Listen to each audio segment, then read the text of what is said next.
नमस्कार, India voice देख रहे हैं आप और मैं हूं आपके साथ शिवम दुबे। इंडिया वॉइस के खास कार्यक्रम खबर दिन भर में आप सबका स्वागत है। रुक करेंगे खबरों की ओर। खबर आपको बता दें कि लोकसभा चुनाव के पहले चरण में 21 राज्यों और केंद्र शासित प्रदेशों में 102 लोकसभा सीटों पर शुक्रवार को मतदान होगा।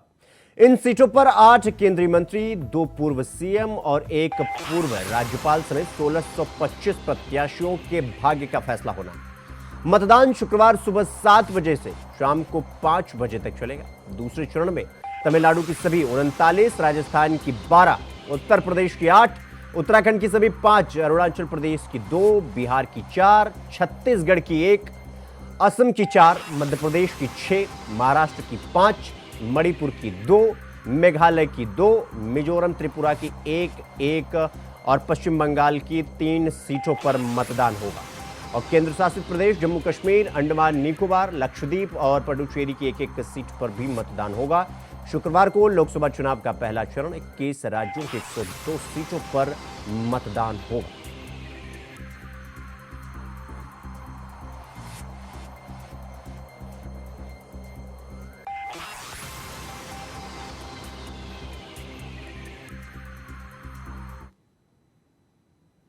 उत्तर प्रदेश के मुख्यमंत्री योगी आदित्यनाथ ने गुरुवार को हापुड़ के पिलखुआ के रामलीला मैदान में भारतीय जनता पार्टी के प्रत्याशी अतुल गर्ग के समर्थन में आयोजित जनसभा को संबोधित किया, जिसमें सीएम योगी ने कहा कि अपनी अद्भुत हस्तशिल्प के लिए यह क्षेत्र विख्यात है। यहां का हैंडलूम दिल्ली, गुड़गांव, नोएडा और एनसीआर में विख्यात है। यहां के हस्तशिल्पियों और कारीगरों ने अपने हुनर का लोहा मनवाया। रैली सेकेंड चरण के चुनाव के लिए हो रही है। हमारे जीवन में आए, ये जीवंतता निरंतर बनी रहे, इसी का आह्वान करने के लिए आज गाजियाबाद संसदीय क्षेत्र में आप सबसे संवाद करने के लिए मैं आपके बीच आया हूं। भाइयों, कल संपन्न होगा और दूसरे चरण में गाजियाबाद में आपको लोकसभा के लिए अपने प्रत्याशी को चुन करके पूरे देश के अंदर आज एक ही लहर है, एक ही स्वर गूंज रहा है और उत्तर, दक्षिण, पूरब, पश्चिम मुझे इस दौरान लगभग 5 से 6 राज्यों में जाने का अवसर प्राप्त हुआ। और बहनों और भाइयों, जो जनता की आवाज है, वह जनता की आवाज आज देश की आवाज बन रही है। और वह आवाज है कि फिर एक बार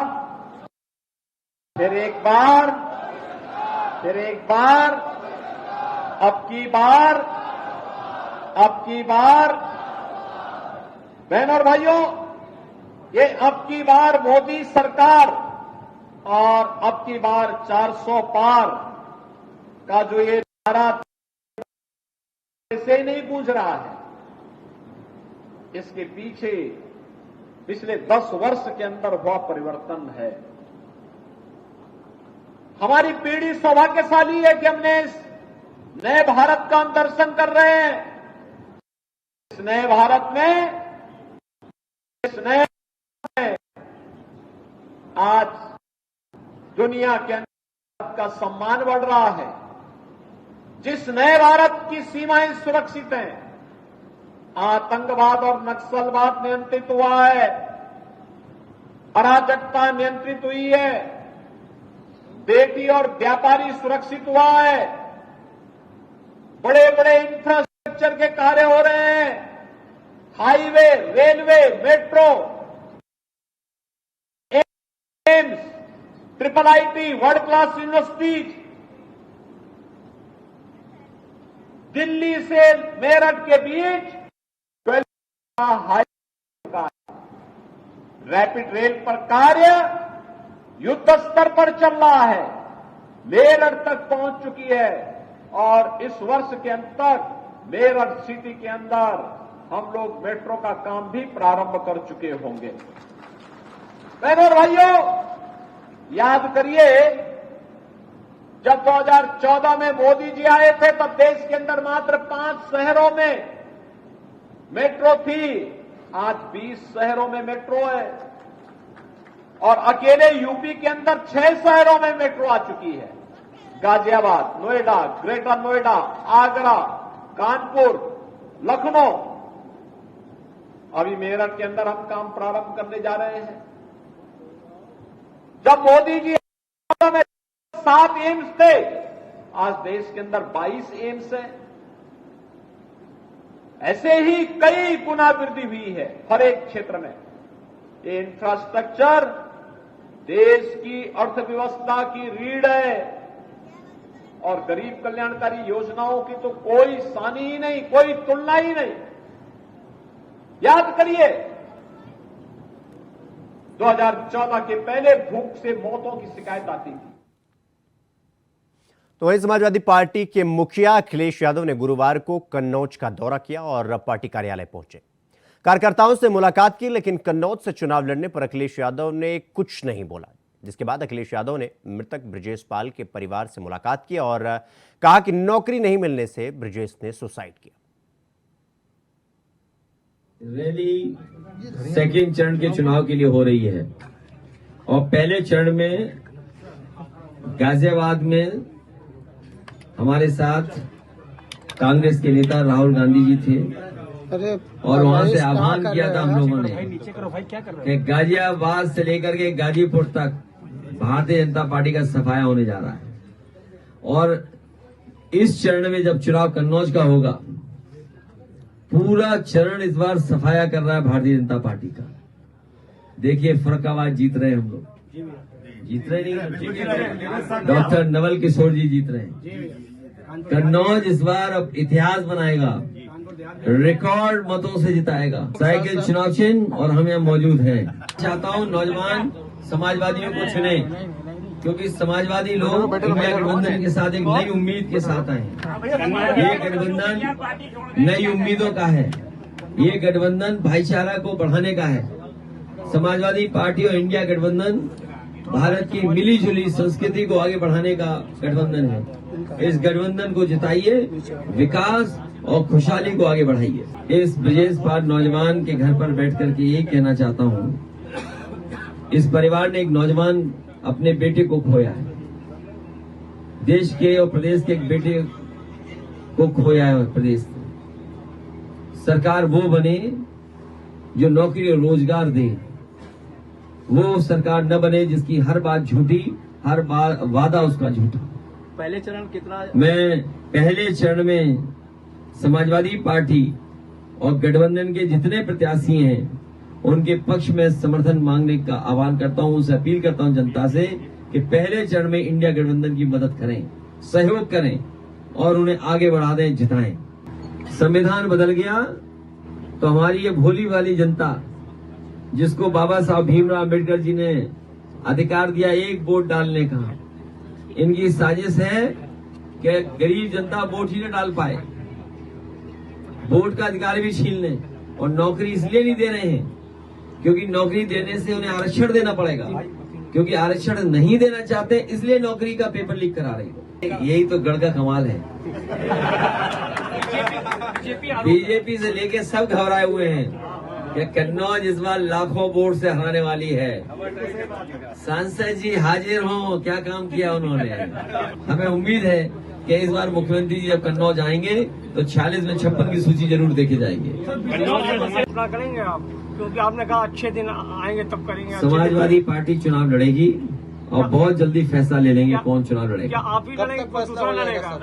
बहुत जल्दी फैसला होगा, इसीलिए मैं हर कार्यकर्ता नेता से मिला भी हूँ। आज बैठक हर कार्यकर्ता नेता से मैंने हाथ मिलाया भी कन्नौज की विधानसभा के लोगों को। और सोचिए परफ्यूमरी पार्क इस सड़क से निकलते हुए देखते होंगे, ये मंडी देखते होंगे, ये सड़कें जो हॉट मिक्स बनी हुई हैं, आपको पता ही लगा कब इस गांव में आ गया। नामांकन कब तक होगा सर? फिर नामांकन कब तक? नामांकन होगा और 2,25,000 तो ये नाराज हैं, लोधी समाज नाराज है, साके समाज नाराज है, क्षत्रिय समाज नाराज है, पाल समाज नाराज है, 2 लाख ये लोग नाराज हैं। सोचो कितने लोग नाराज हैं कन्नौज में अकेले। कोई चुनाव नहीं बचा जिसमें प्रधानमंत्री और मुख्यमंत्री और उप मुख्यमंत्री और मंत्री कन्नौज न आए हों। ये जितने लोग हैं आते हैं कन्नौज, विकास देख के कन्नौज से वापस चले जाते हैं, लेकिन कन्नौज का विकास नहीं करते।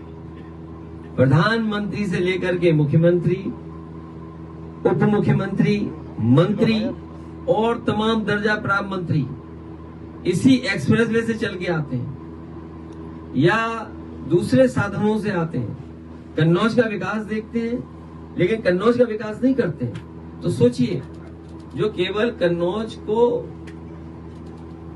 अपने भरोसे पे छोड़ दें, ये तो एक क्षेत्र है, और भी क्षेत्र हैं इसी तरह के, और कोई चुनाव नहीं छूटा जब प्रधानमंत्री ना आए हो, मुख्यमंत्री ना आए हो। इस बार जनता उनसे सीधा सवाल पूछेगी कि हमारा विकास कहां है, विकास कहां खो दिया आपने। तो वहीं चुनावी व्यस्तता के बीच मुख्यमंत्री पुष्कर सिंह धामी ने देर शाम खटीमा बाजार में आमजन के साथ चाट का आनंद लिया। आपको बता दें कि मुख्यमंत्री पुष्कर सिंह धामी ने आगरा चाट भंडार, बरेली चाट भंडार पर जाकर गोलगप्पे और टिकिया का स्वाद लिया और आनंद लिया। इस मौके पर बड़ी संख्या में स्थानीय लोग भी सीएम को देखने पहुंचे, सीएम से मिलने और सेल्फी लेने पहुंचे।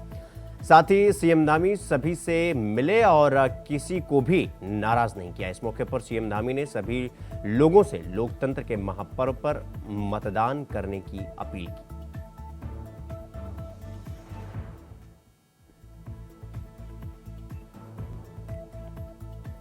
ये 2 तस्वीरें आप इस वक्त देख रहे हैं, जहां पर एक पहली तस्वीर में आप देख रहे हैं कि मुख्यमंत्री सबके साथ सेल्फी ले रहे हैं और चाट भंडार पर खड़े होकर चाट खा रहे हैं, उसका आनंद ले रहे हैं। और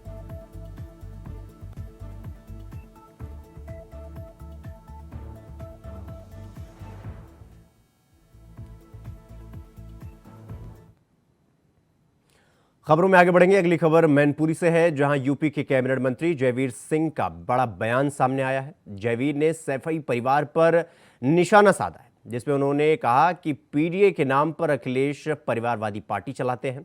हमने हर समाज के महापुरुषों की प्रतिमाएं लगाई हैं। चलिए ठीक, अनिल बेटा देखिए, आदरणीय केंद्र प्रधान हमारी केंद्र प्रधान मौर्य जी हमारी पार्टी के वरिष्ठ नेता है और प्रदेश सरकार में डिप्टी सीएम है। पूरे देश में, पूरे प्रदेश में उनके अनुयायियों की, उनके समर्थकों की भारी तादाद है। पूरा देश में उनके फॉलोअर्स से मैं समझता हूँ जिस प्रकार से उनको हर चौराहे पर पंचर जुर्माने की बात हमारे समाजवादी पार्टी के नेता ने कही है, और इससे पहले अखिलेश जी ने भी सदन के अंदर उनके स्वर्गीय पिता के खिलाफ जो अभद्र भाषा का प्रयोग करते हुए गाली गलौज किया था, उसका रिएक्शन पूरे प्रदेश में हो रहा है, देश में हो रहा है। और शाक्त समाज के साथ साथ शाक्त मौर्य और सैनी के साथ साथ पूरे प्रदेश के आम बड़े लोग इस बात को बर्दाश्त नहीं करेंगे और मतदाता इसका जवाब इस चुनाव में देने का काम करेंगे। भाजपा सरकार का नारा है कि इस बार 400 पार, तो उस पर विपक्षियों का ये कहना है कि संविधान को बदल देंगे। इसके बारे में आप क्या कहते हैं? भारत का संविधान दुनिया का श्रेष्ठ संविधान है, जिसका आदर पूर्णतः अक्षर से भारतीय जनता पार्टी करती है। भारतीय जनता पार्टी की पूरी निष्ठा, पूरी आत्मनिष्ठा, पूरी ईमानदारी के साथ इस संविधान का पालन करती है, सम्मान करती है और उस पर कभी भी कोई तो वहीं मुख्तार अंसारी गैंग से जुड़े लोग अब मुख्तार अंसारी की मौत के बाद अब अपना सुरक्षित ठिकाना खोजते हुए नजर आ रहे हैं। मुख्तार अंसारी के सहयोगी रहे जाकिर हुसैन उर्फ विक्की की मुस्लिम राष्ट्रीय मंच में एंट्री हो गई, जो राष्ट्रीय स्वयंसेवक संघ की एक शाखा है। इसके राष्ट्रीय संयोजक ठाकुर राजा रईस के द्वारा उन्हें पूर्वांचल का सह संयोजक घोषित किया गया। इस दौरान ठाकुर राजा रईस ने कहा कि हम उन मुसलमानों को खड़ा करना चाहते हैं जो राष्ट्र के लिए काम करें और देश के लिए, देश के मुख्य धारा में शामिल हो सके, जिसके लिए गाजीपुर से विक्की उर्फ जाकिर हुसैन को पूर्वांचल क्षेत्र की जिम्मेदारी देकर मुस्लिम राष्ट्रीय मंच का सह संयोजक बनाया गया।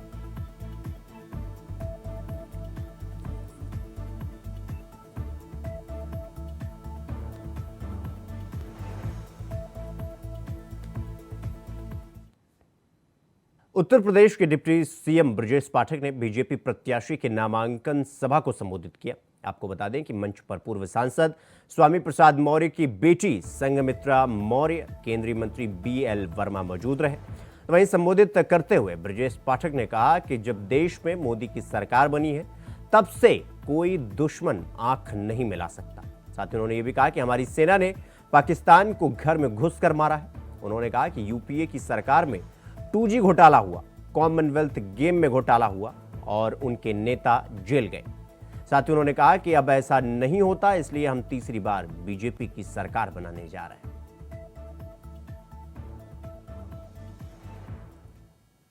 प्रचंड बहुमत के साथ जीत रहे हैं। आज नामांकन में जिस ढंग से जाति धर्म समुदाय से ऊपर उठ करके लोगों का आना हुआ है, हम कह सकते हैं कि बधाइयों में मोदी जी आराम से खड़े रहो। परिवारवाद की एक और मिसाल पेश करती हूँ। जो लोग आए हैं अपना आशीर्वाद देने के लिए हमारे सभी लोग यहाँ से कचहरी जुलूस के रूप में नामांकन में चलेंगे और नामांकन के उपरांत भाजपा कार्यालय जो अपना चुनाव का कार्यालय है वहाँ पर देंगे। और कार्यकर्ताओं को साथ लेकर के जन जन का भरोसा भारतीय जनता पार्टी जीत रही है।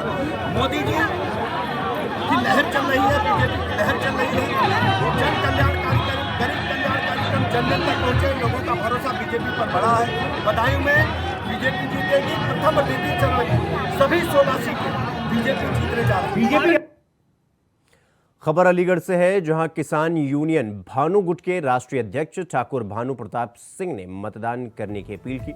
आपको बता दें कि इंडिया गठबंधन प्रत्याशी के समर्थन में किसानों से मतदान करने की अपील की।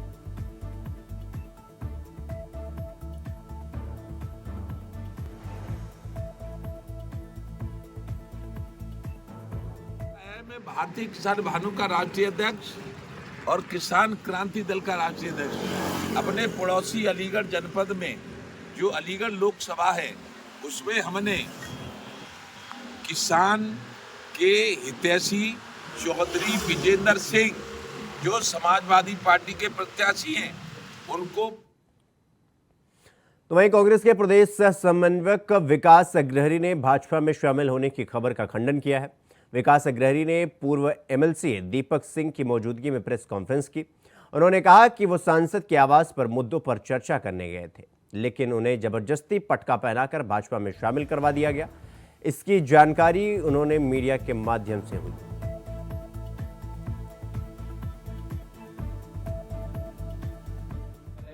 देखिए, एक होता है सामान्य शिष्टाचार, एक होता है कल्चर हमारा कि हम किसी से मिलने जाते हैं, किसी से जुलने जाते हैं, तो इसका मतलब ये नहीं कि वो सामान्य शिष्टाचार को जो है पार्टी की सदस्यता दे दी जाए, पार्टी में शामिल होना मान लिया जाए। तो कम से कम इन लोगों को इन चीज़ों से बचना चाहिए था।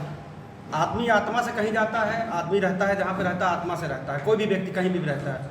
तो हम आत्मा से कांग्रेस में थे, कल भी थे, आज भी हैं और आगे भी कांग्रेस में ही रहेंगे।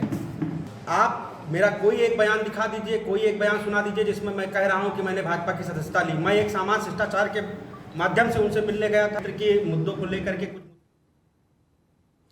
तो 19 अप्रैल को होने वाले लोकसभा चुनाव पर लखनऊ के डीजीपी प्रशांत कुमार ने कहा कि 8 लोकसभा क्षेत्रों में 7,689 मतदान केंद्र हैं। कुल 14,849 मतदेय स्थलों पर वोटिंग होगी। और साथ ही उन्होंने ये कहा कि 60 कंपनी PAC, 220 कंपनी CAPF लगी है। साथ ही उन्होंने कहा कि 459 QRT टीम का गठन किया गया है।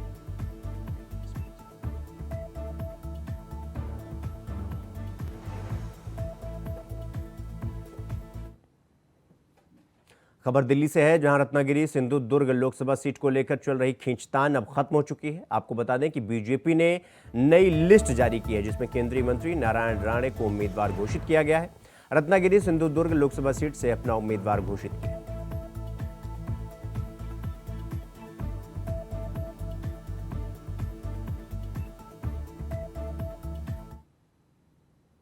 खबर बदायूं से है, जहां डिप्टी सीएम ब्रजेश पाठक ने नामांकन सभा को संबोधित किया। आपको बता दें कि मंच पर पूर्व सांसद स्वामी प्रसाद मौर्य की बेटी संघमित्रा मौर्य, केंद्रीय मंत्री BL वर्मा मौजूद है।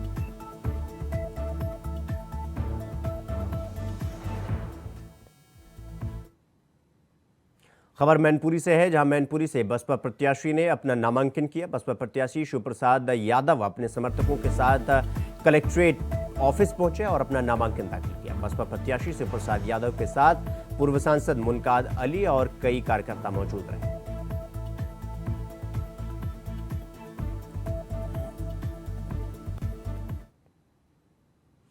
यूपी में आज से पहले चरण की सीटों के लिए नामांकन शुरू चौथे चरण की सीटों के लिए नामांकन शुरू हो गया है। चौथे चरण में यूपी की 13 सीटें शामिल हैं। ऐसे में अकबरपुर लोकसभा क्षेत्र से बीजेपी प्रत्याशी देवेंद्र सिंह भोले ने आज नामांकन किया। देवेंद्र सिंह भोले भारी संख्या में अपने समर्थकों के साथ परमत मंदिर पहुंचे और माथा टेककर भगवान से जीत की कामना की, जिसके बाद समर्थकों की मौजूदगी में नामांकन दर्ज किया। दुनिया के लोकप्रिय नेता श्रद्धेय मोदी जी और योगी जी और पार्टी के लोगों के आशीर्वाद के कारण और अपने काम के कारण जो हमारी नीतियां सरकार की हैं कि सबका साथ, सबका विकास और सबका विश्वास, और पार्टी के नेतृत्व ने पुनः मुझ पर एक बड़ी जिम्मेदारी दी है। मैं यही आपके माध्यम से अपील करता हूं अकबरपुर लोकसभा को कि उनका। तो वहीं लोकसभा चुनाव को देखते हुए अब हलचल तेज हो गई है। ऐसे में बदायूं लोकसभा सीट से बीएसपी के प्रत्याशी मुस्लिम खान ने अपना नामांकन किया। बीएसपी के प्रत्याशी मुस्लिम खान अपने समर्थकों के साथ कलेक्ट्रेट पहुंचे और नामांकन दाखिल किया।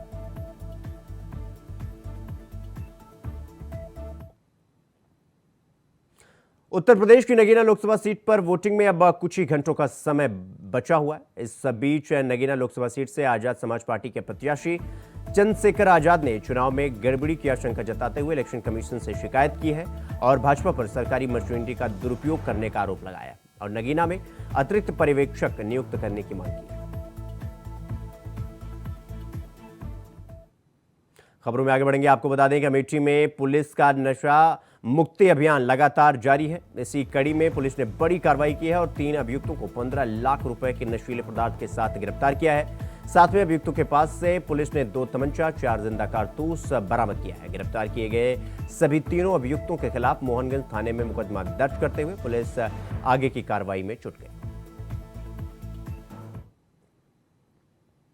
खबर महाराजगंज से है, जहां एसओजी और एसएसबी की संयुक्त टीम को सफलता मिली है। आपको बता दें कि संयुक्त टीम ने भारत नेपाल के अंतर्राष्ट्रीय सीमा पर 2 करोड़ रुपए का हेरोइन बरामद किया है। साथ ही टीम ने 2 तस्करों को गिरफ्तार किया। मामला भारत नेपाल के अंतर्राष्ट्रीय सीमा से सटे परसा मलिक थाना क्षेत्र के सेवतरी के पास का बताया जा रहा है।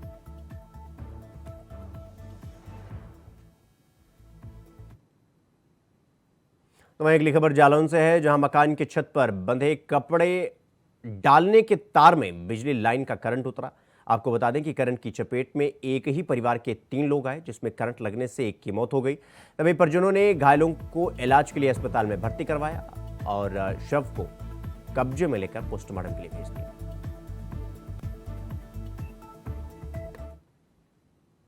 तो खबर दिन भर में फिलहाल अभी के लिए बस इतना ही। देश और दुनिया की तमाम खबरों को देखने के लिए देखते रहिए इंडिया वॉइस। नमस्कार।